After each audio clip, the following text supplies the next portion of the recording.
Finally, I want to assure you that your Satguru is Bhagavan Sri Ramana Maharshi. You are fortunate to have the greatest jnani as your guru. Hold on to him, cling firmly to his holy feet, never swerve away from him, never go searching for any other guru. If you really get rooted in your Satguru, it will be his duty to ripen you spiritually. It can also be by his sending you to learn from other masters. You yourself do not have to make any effort to go to other masters. You will be taken to other masters when the need arises, but it is not your concern. Unasked, you will be led to other masters. Don't resist any such move when it occurs. Once you have totally surrendered to the Sadguru, he guides you through and through. Who do you think sent you here? It is Sri Bhagavan alone. Is Puja Papa other than Sri Bhagavan? Why did Puja Papa send you to me? Who is Mataji Krishnabai but Puja Sri Bhagavanji? Has not Sri Bhagavan clarified this point by saying, there are no yanis, there is only yana. Only yana counts. To make it blossom in the disciple, the same yana appears as the Sadguru and takes him to other masters who are all nothing but yana. But when you make efforts to go to masters, you will see them only as individuals. When the Sadguru sends you to masters, you will see only yana, and the blessings received from them will also be yana only. It is the process to ripen you, even without your knowing it consciously. The Sadguru's workings are often mysterious, but be assured that it is always for your spiritual advancement. The Guru is all important, but who is the Guru? The Guru is not just the body, the person whom you see with your eyes. The teaching is the teacher. The teaching is the Guru. Preserve this secret deep in your heart as the most precious treasure. I bless you, child. You are already blessed by Puja Sri Bhagavanji and by Puja Papa. Rest assured that my protection, guidance, and blessings are always on you.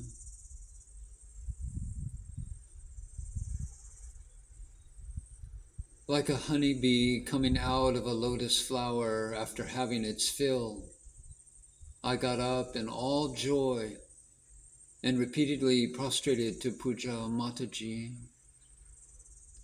The nectar that poured forth from her holy mouth, though very precious, could be understood by me in its depth and purity only slowly, as I began to experience every sentence of hers coming true in my life of inward journey towards the self. I returned to Arunachala after a few days' stay at the peace-filled Anandashram. While taking leave, both Puja Papa and Puja Mataji blessed me profusely. It is amazing for me to look back and now realize how for 27 years, after I was so graciously initiated into my mode of sadhana by Mataji, I had no necessity to go back to her and seek any clarification about her divine initiation. This, perhaps, is the proof, if any proof is necessary, of the spiritual strength and power of a true saint.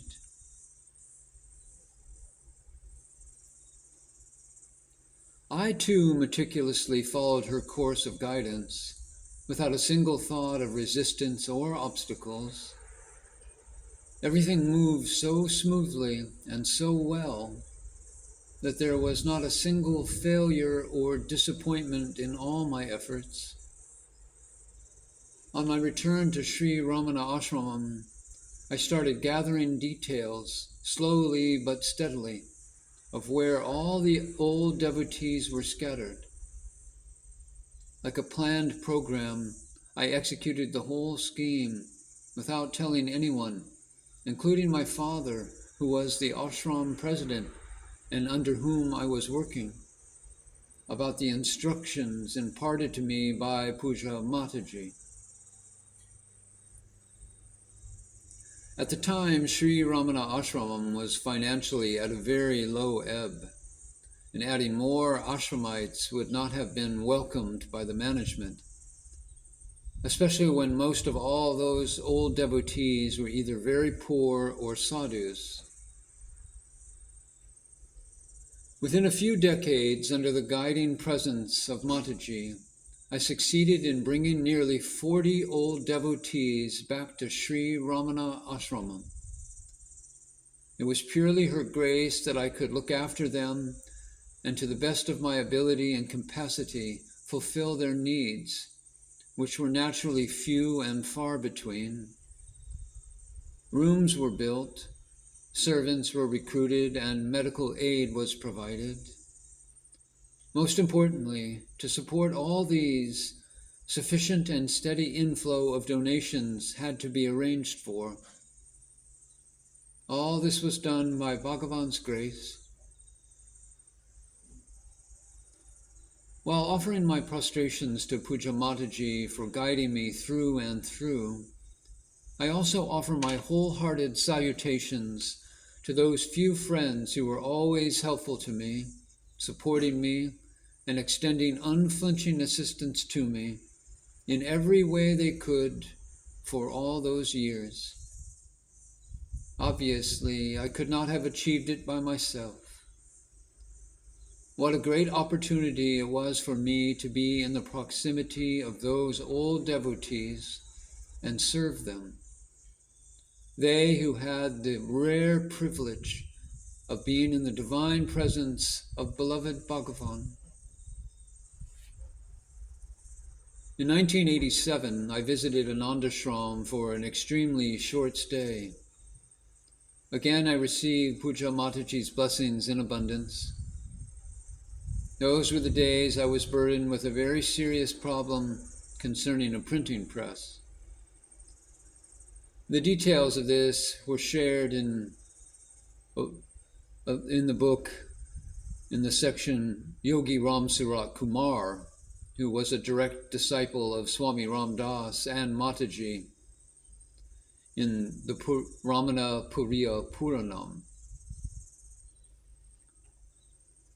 It was this same Siddha Purusha, Yogi Ram Surat Kumar, who in 1989 directed me to immediately go to Anandashram and be with Puja Mataji as long as she wanted me to be with her. He said that she was on her deathbed and was calling me. I left for Anandashram the same night. When I reached, Swami Satchidananda was standing underneath the Panchavati, repeating loudly and joyously to himself, "Now I understand. Now I understand." I went and prostrated to him and demanded what he had understood. He replied, Mataji has been telling me every morning and evening the past week, Ganesha is coming, Ganesha is coming. I used to reply, no, Mataji, Ganesha can't come. But she said, he is definitely coming. You don't know, but I know. Ganesha is coming. I used to leave it at that. Now I understand that she was predicting your coming here. I was under the impression that Mataji was talking about her 70-year-old son, Ganesha, but he is in a mental hospital in Pune and will not be released from the hospital unless Mataji sends them a requisition letter. So as such, I was positive that Ganesha can't come. How ignorant we are with our limited and collected knowledge, and how wise saints are. How madly we cling to and assert what little we know. Come, come, we will go and see Mataji. At that time, Mataji was bedridden and very seriously ill. Darshan was restricted to just 1 hour in the morning, when all stood in a queue to see her. Other than that, men were disallowed to go to her, as most of the time Mataji was simply covered with a thin cloth. Consequently, only women were attending on her. When we entered her room, after giving sufficient advance notice, Mataji welcomed us with a glorious smile. Swami Satchidananda, who would become the heir to the management of the ashram, bent towards her and first apologized to her, saying that he now understood what she was telling him every day for the past week. And she replied, I am glad you now understand. Stay always in a state of learning. She turned to me and said, Child, stay here. Take rest. Come every morning and sit where I can see you. I was in tears. I could not bear to see Mataji's body so emaciated, pale, and thin. She blessed me by touching my head. What a great blessing, I thought, for my small effort of traveling a few 100 miles. The next morning, when I entered her room, I noticed Mataji had already had a comfortable stool placed for me to sit near her holy feet, where she could see me all the time, even when she was lying down. I felt reluctant to sit on a stool that was at the same height of Mataji's bed, but she insisted that I sit on the stool. Every day when I entered, she would strain herself to see whether the stool was there. She instructed me to observe everything that happened and be watchful and aware all the time I was with her. This was exceptionally kind and gracious of Mataji, for many eye-opening things for a spiritual aspirant like me did happen. One day, a bright youngster came along with his mother and told Mataji, I am an engineer working in a good firm in Bangalore. I am unmarried. 3 years ago, I was initiated into a mantra by a reputed sannyasin. I have been sincerely chanting this mantra since then, but it has not given me any spiritual benefit. I am still where I was, but I have total faith in japa yoga. I recently heard about you and that you give initiation into japa. I pine from my heart for a mantra. Please initiate me into the right one. Mataji listened carefully and asked him the mantra into which he was initiated. And he replied, the Narayana mantra, Om Namo Narayanaya. She told him to come the next day at the same time and that she would initiate him into the right mantra. And she added that he should receive it and recite it with all care, attention, and sincerity so that it became his own. The next day, when the youngster came, Mataji told him, "Repeat the mantra I am going to initiate you into 3 times. I was following the whole thing eagerly. To my surprise, Mataji gave him the same mantra that he was initiated into 3 years earlier, Om Namo Narayanaya. As I watched, puzzled, I saw the youngster's face.